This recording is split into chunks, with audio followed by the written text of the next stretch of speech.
mental note. We'll come back to that shortly. Several years ago, I had a good friend of mine who went through a very rough divorce. And he was having breakfast one morning by himself. He was reflective. And he noticed an elderly couple who came in the restaurant. They got their food. They sat down in a booth facing one another. And when they finished, they got up, paid, and left. And later, he came to me and he said he was astonished that neither of them said a single word to the other the whole time. And he asked, what must that be like? So I'll ask you, have you seen anything like that scenario in your daily routine? Of course you do. You see it all the time. So what's going on here anyway? Well, it's a competition. And more particularly, it's a competition on the part of each of the parties to this social transaction with the other party's phone. And the phones are winning. So to me, and of course I'm old school, but it makes quite the statement to me that in this most desired of social interactions, where you're sitting across the table from someone that you find attractive and that you enjoy spending time with, that it would even come up that you would prefer to spend time with your phone as opposed to spending time with that person. So how did we get here? How did the purveyors of that technology lead us so far off of what used to be understood as behavior? Well, of the motivators of human behavior, there are two very powerful ones. People want to feel empowered and people want to feel important. So how this technology makes people feel empowered is no mystery. The average person can do things with just a phone that are incredible. Many of them were unheard of even 5 years ago. Social media folks, along with the online marketing people, take this a step further by appealing to people's sense of importance.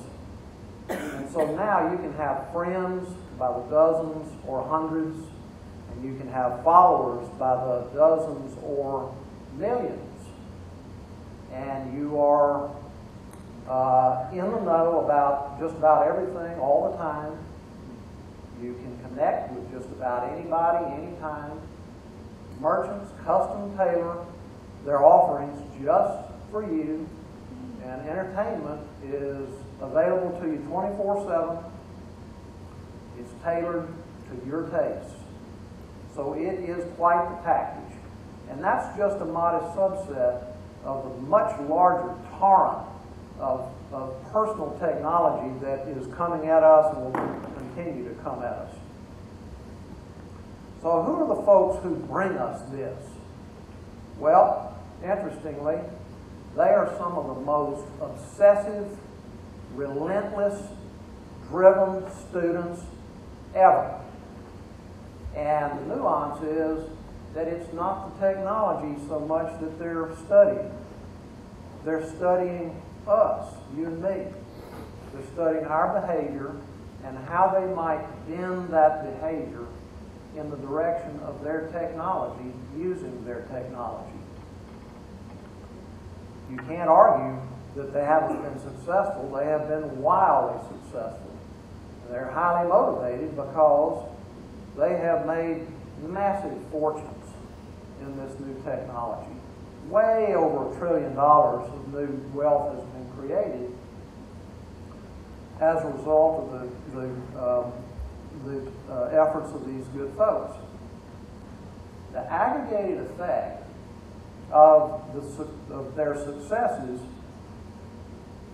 is that the way we interact with one another is going through some pretty profound changes, being reshaped in ways that the consequences are both intended and unintended. Example.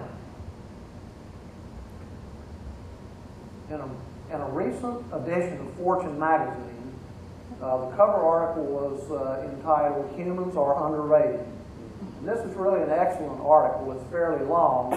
Among its many good points, it refers to a study done by a group called Oxford Economics. And that group surveyed a number of employers about what skill sets they would be looking for over the course of the next 5 to 10 years. And the results of that were these: relationship building, teaming, co-creativity, brainstorming, cultural sensitivity, managing diverse employees. You don't see technology on there. These are skills of social interaction. So one of the grand paradoxes of the rise of technology is that the ability to successfully interact with other people has become more important, and the technology has made it complex and therefore harder, and therefore the market value for people with social skills is going up. My son recently got his PhD in a field that's a decidedly technical field called nanosystems engineering.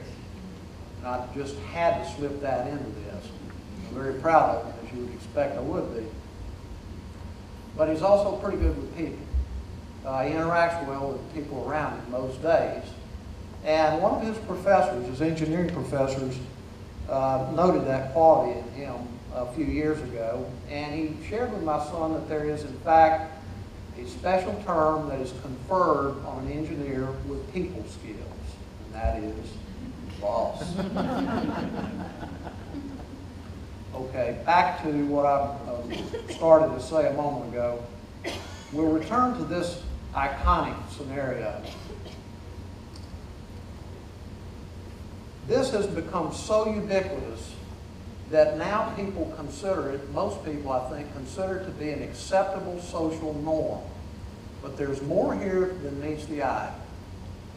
There was a study that was released just a few days ago, if I'm not mistaken, by some folks over at Baylor that studied this behavior in romantic relationships. This is called phubbing, and that's short for phone snubbing. And so they surveyed people who were on the receiving end of this treatment, and 46% of them said that they had been snubbed, that they didn't like it. And I'm simplifying, oversimplifying, because the effects were more troubling than just that they got their feelings hurt. What's more, about half, almost half of that, of the positive respondents on that, 22% said that phubbing had in fact created serious problems in their relationships. So it's not necessarily an accepted social norm with everybody. So what are some quick takeaways? All right, well, I can come up with a quick one here, or an easy one. So I'm a guy, and there's somebody sitting across the table, and I want to make a favorable impression with her. So I keep my phone in my pocket. Okay, and the corollary to that is that if I pull my phone out and put it on the table while we're both there, that I have just, by the statistics, reduced my odds of making that favorable impression by 46%. Well, that's good to know too, isn't it? Another great reason for embracing and mastering, to the extent that you can, people skills and skills of social interaction is that the world is a more interesting place to view when you view it through that lens. You can navigate your way through the world around you on a given day with a lot of confidence, and people, while they're a lot messier than the the digital parallel universe, they are nevertheless unceasingly interesting. And so I'll give you one other example of how this stuff can flavor your life. Okay, back to the awkward silence at the outset of my remarks. Here's the backstory on that. And I ask you to think about how you felt about it. In his early rise to power, Adolf Hitler gave a lot of his speeches in beer halls. Now think of the challenge of that. So he was, as an unknown, was going to walk in these great big open places. They're loud, rowdy. The people in there are arguing and laughing, and they're all drinking.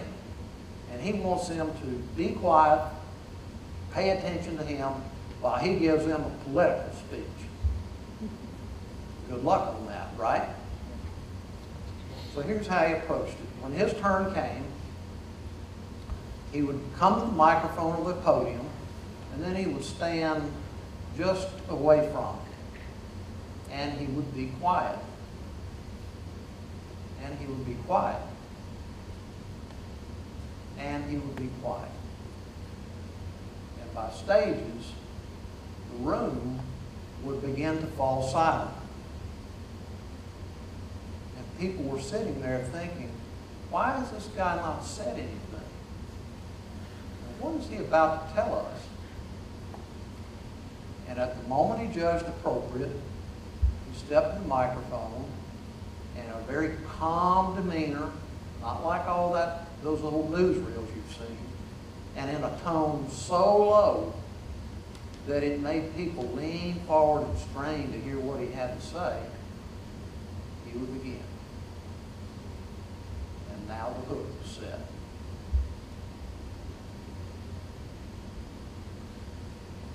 I'll offer you a couple of bits of encouragement as I conclude my remarks here. The first is, be judicious about the time you spend in the digital parallel universe. It's endlessly fascinating and ever more seductive, but there's a large and growing body of work that says that people that spend too much time there come out with stunted social skills. And so in this era where the world is ever more rewarding people who are moving up that curve, they are moving down that curve. As an employer, I see this from time to time. Tiffany referred to it a little bit earlier. Young person comes in for a job interview or career advice, can't make eye contact. They can't even carry on a normal conversation. And we know the sad outcome of that. I have a job to do. They don't possess the tools to help. So be judicious about the time you spend there. Then finally, I will tell you that if you're somebody who doesn't come to the party with natural social skills, with natural people skills, take heart. Be assured these are learnable skills. And you say, so how do I learn these skills? And I say, well, you learn them the same way you learn all other skills. You study. And then you observe people in their interactions. You watch them and you listen to them. And then you try some things. Some of them work. Some of them don't work. Don't do these. And by stages, you go up that curve. If and as you begin that journey of inquiry, one of the greatest places to start would be to get your hands on this little book. It's called How to Win Friends and Influence People. It's one of the great little ironies that I can stand here and advise you that as you construct your roadmap for the next several decades in this digital wonderland, you go get your hands on this 80-year-old little relic. Yet I'll tell you, in another 80 years, I would wager it's still going to be the go-to owner's manual for successful social interaction. And so with that, I will conclude by saying the technology is wondrous, but so are we. And it will always be a people world. Thank you.